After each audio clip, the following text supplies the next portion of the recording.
hapon mga kalagan. Balik ko ninyo magbiyahe ta doon sa probinsya.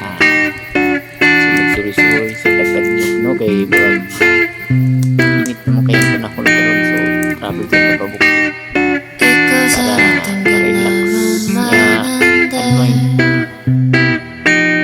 So balik ninyo magbiyahe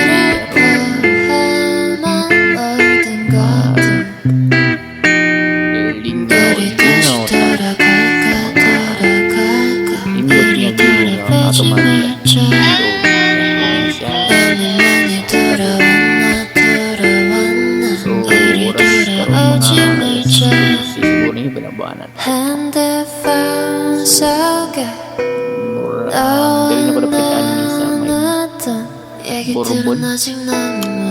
So, dool-dool na lang, bilang kilometers.